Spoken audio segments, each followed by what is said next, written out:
Brand new right here for you tonight at 6. The National Transportation Safety Board had its very first full day with a large team of investigators on the ground in Louisville in that half-mile-long crash zone.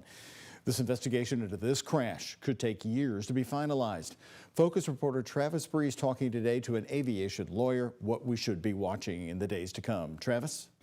Doug, one thing I really took from my conversations with an aviation lawyer is how important it is for people to not touch any plane debris that they might see and instead notify the NTSB by emailing witness@ntsb.gov.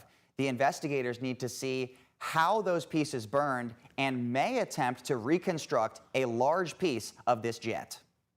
We will do everything we need to find out what happened. We've reconstructed entire planes that were in the ocean before.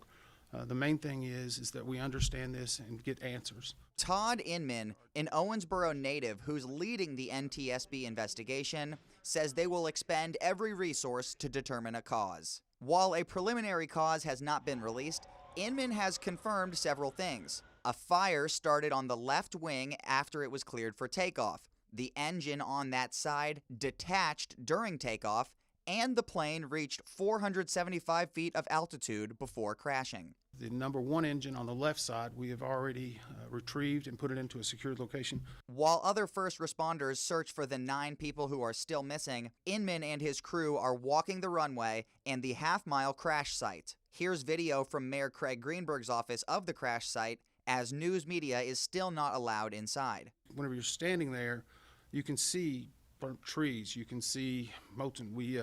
While we were there, one of the other engines was very prominently positioned, but it's a large item that'll need crane work to be able to bring in. They're gonna have to attempt to reconstruct the plane. Is that true, or is that feasible in this instance? In this instance, that is not going to be possible because it's just too destroyed. What they will try and do is piece together components, especially of the left engine and the left wing. Ladd Sanger is an aviation attorney who often relies on NTSB reports for his lawsuits. He says they will even determine whether a piece of metal burned in the air or on the ground in the ensuing fireball. Something that burned in the air is more likely to be part of the cause. Parts of the aircraft that departed at first during the takeoff sequence are on the runway and not part of the fire damage.